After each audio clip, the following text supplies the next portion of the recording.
90% of investors add no value. In my assessment, 70% of investors add negative value to a company. That means they're advising a company when they haven't earned the right to advise an entrepreneur. So some of the junior people here, when they ask me, hey, at this other firm, young people are going on boards, can I be on a board? I say, you haven't earned the right to advise an entrepreneur. Just because you got an MBA and joined a venture firm doesn't mean you're qualified to advise an entrepreneur. The biggest piece of it, not the only way, is have you built a large company? Have you gone through how hard it is, how uncertain it is, how traumatic it is to go through? I mean, just this morning, I was talking to somebody about how many times we almost worried about making payroll at Sun. How many times? Or going bankrupt.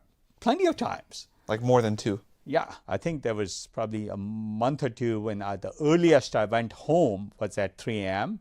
and the latest I was back in the office was 7 a.m.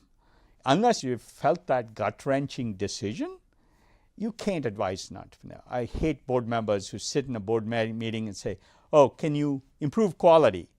And then 5 minutes later, can you ship faster? And 5 minutes later, spend less money. And they've never gone through really hard trade-offs and how uncertain it is. If somebody's never dealt with this decision-making under ambiguity, and they're in a big company, they're not qualified to help you. If you have a marketing problem, do you ask somebody who's done marketing at IBM?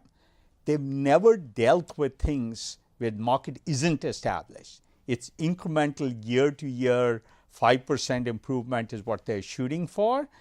They're not qualified to invent whole new markets, whole new approaches to markets. Whose advice to trust on what topic is the single hardest decision an entrepreneur makes. It's also where the right investors can really help you.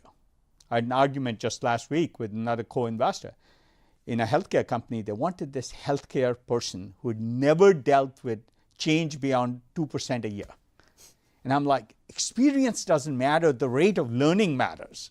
First principles thinking matters. Pick for the best athlete, not the person who's the most established wide receiver who knows how to run one pattern and one pattern only.